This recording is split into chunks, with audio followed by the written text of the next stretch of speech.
Hello, and I'm so glad you're here for another episode of Lights Out, your virtual campfire.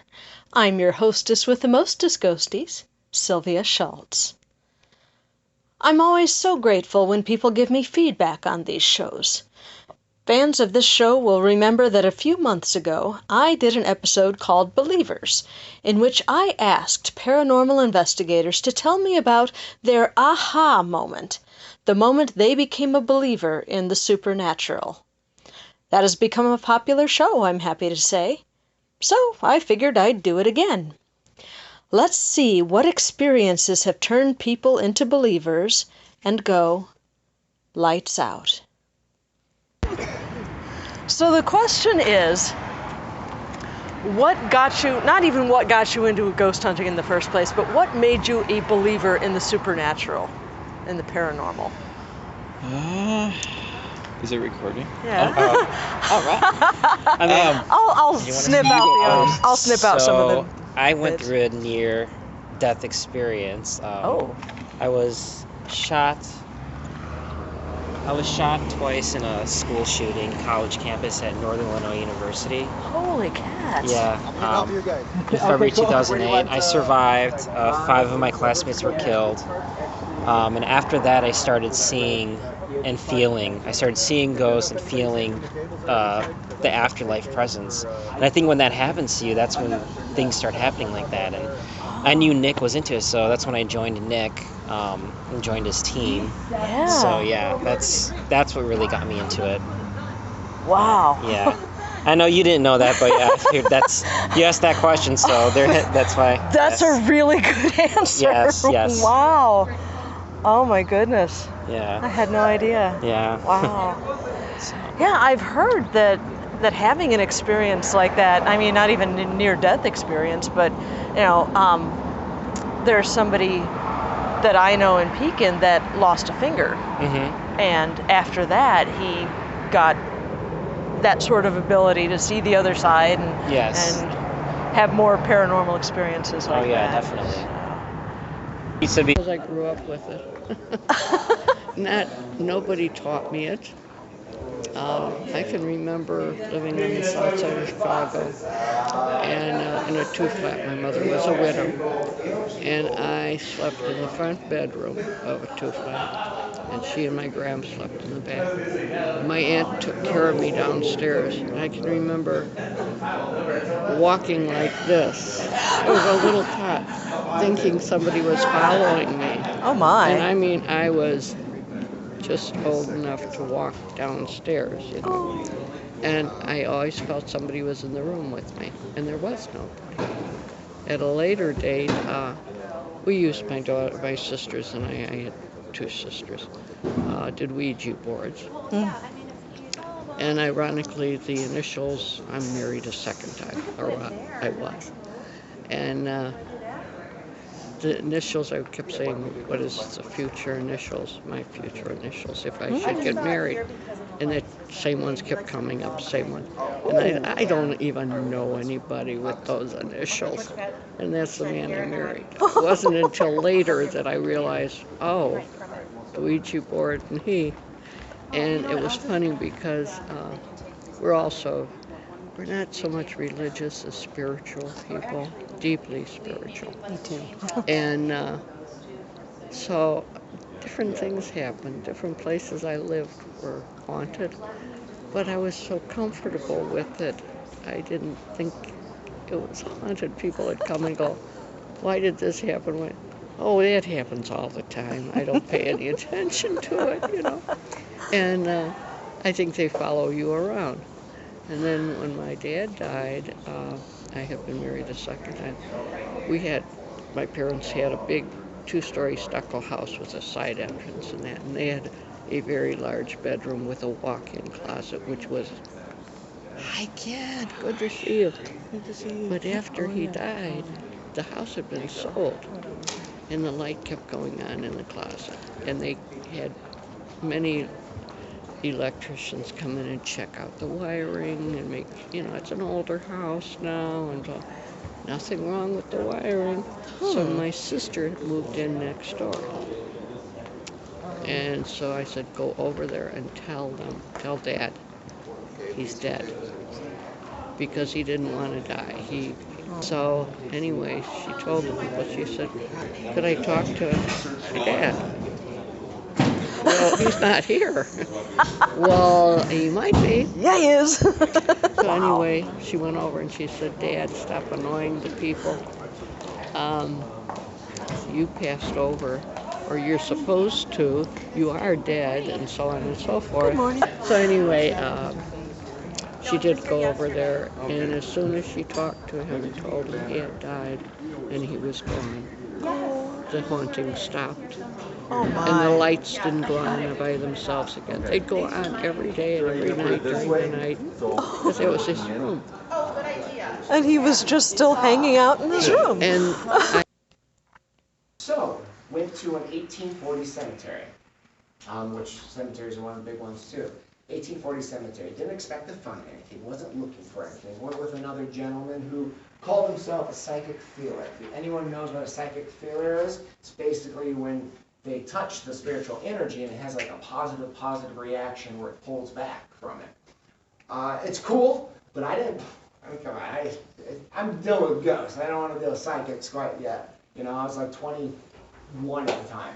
So I took him along, sure, why not? So it was him, I, and then a minister. We took a minister with us, someone who does not believe in this type of energy, at least not the way that we do. And we all entered the cemetery. It was about 1 in the morning. We felt something there.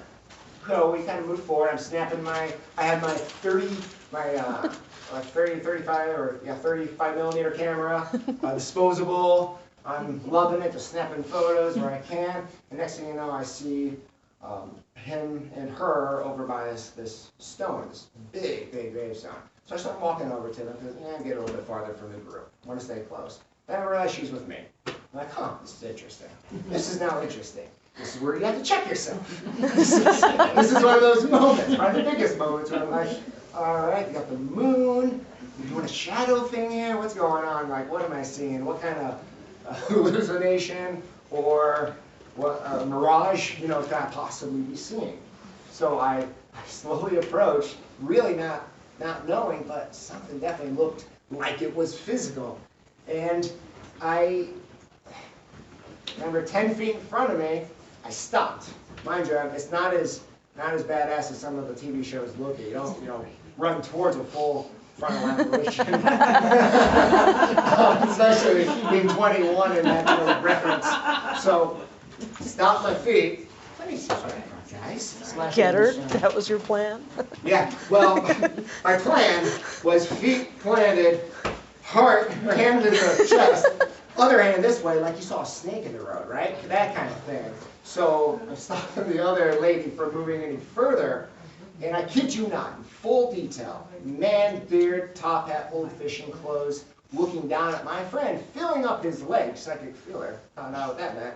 So he goes, Aaron, I'm still stopped. He goes, Aaron, there's something right in front of me. Like, dude, he's right in front of you. At that time, he moved up, looked at me, moved like a flip book animation, mind you, had a tail behind him. Very cloudy, very black with detail. And when it moved up to me, I thought in my head, monsters are real. I'm like, oh crap, what did I walk into? So it disappeared to the left. The same time, him and I said he's gone. At that point, the lady, who doesn't believe this at all, ran out terrified. She saw a black blob, a black something. We all experienced something there. So I dug some digging. Because mind you, I went in blind into this place. So now, as an investigator, I got to go back and figure out what the heck happened. What illusions could I possibly saw? What magic did I create? After doing some research, I found out that the first individuals who died at the cemetery, passed away and buried, were a gentleman and his son. Died in a boating accident off the shore of the island. So, I went in the daytime, went to the cemetery again, just started looking around for more clues, anything. Went to the stone of where we witnessed everything. At the stone, kid you not, here it says, here lies father and son. Died, boom, first one, fishing accident. it just, yeah, it's one of those clues that it's just like, okay, all right, this stuff's good. You know, we got something. So it took a little bit, you know, to get me to say, okay, I saw something. But once I figured out that something's there, you know, that sparked an interest. So, what made Dale Kaczmarek a believer? Well, probably one of the investigations I did in Southwest City, Missouri. Okay. I was actually out there investigating a report of a woman that had been seen almost nightly in the cemetery in Southwest City. When I got there, I couldn't find anybody who had actually who had actually seen the ghost. But I went to a location myself to try to locate where it had been seen. It was still about summer evening, about 8 o'clock in the evening. Still plenty of light out, and I saw what looked like a collection of fog or mist appear near a tree. And I tried to explain it right away that it was something unsupernatural.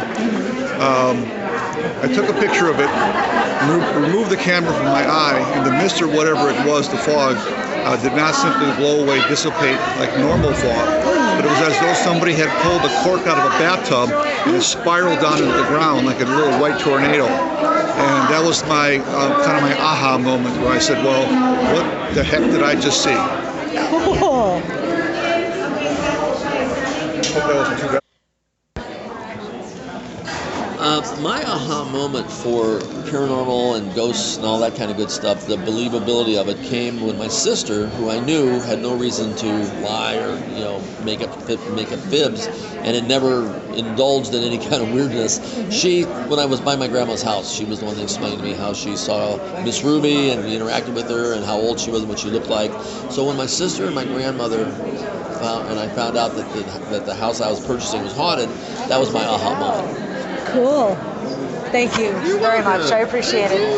And I'm going to mention the Munsters.com and the 1313 weekends. 1313 weekends, yeah. I'll definitely put in a plug for that too. Thank you so much. All right, very good. Thanks. While I have the recorder running, can you just tell me real quick about that? It's Munsters.com. Yep. And it's 13 people. Well, just go ahead and say what you said up there. Well, basically, I was trying to figure out a way to share the property, and honestly, to help. The restoration's pretty extensive. So I thought, how could I wind up making some money? I didn't want to do a bed and breakfast because it was like not really your own property anymore, and it was much too much work. So I thought, I'll have 13 people come in on a Friday or Saturday, and 13 people on a Sunday. Keep it small, keep it intimate. 5 or 6 hours, let them do the ghost tour of the house, let them seek out the ghost, then we'll go to the cemetery and I'll point out the tombstones where I've seen a lot of activity. Then we'll go through the small town and go have lunch and drive them around in the Munster coach and let them have a Munster ghostly experience. How cool is that? And keep it affordable. It won't be really, really pricey, but it'll be in the $100 to $150 range. That is very cool. Yeah. Right on. Thank you. And that's brilliant. 1313. That is so cool. Thank you very much. We heard from Pat and Fran from Shadow Hunters, Aaron from the website Ghost Crier, renowned paranormal investigator Dale Kaczmarek, and actor Butch Patrick, who played Eddie Munster. Thanks for sharing these experiences with me. It's always so much fun to listen to these stories. Don't forget to tune into Podcast Central on YouTube for the best paranormal and supernatural podcasts. Tune in next time when we'll talk with Ophelia Julian, an author of young adult supernatural fiction. We'll find out what ghostly experiences have contributed to the books she writes the next time we go Lights Out.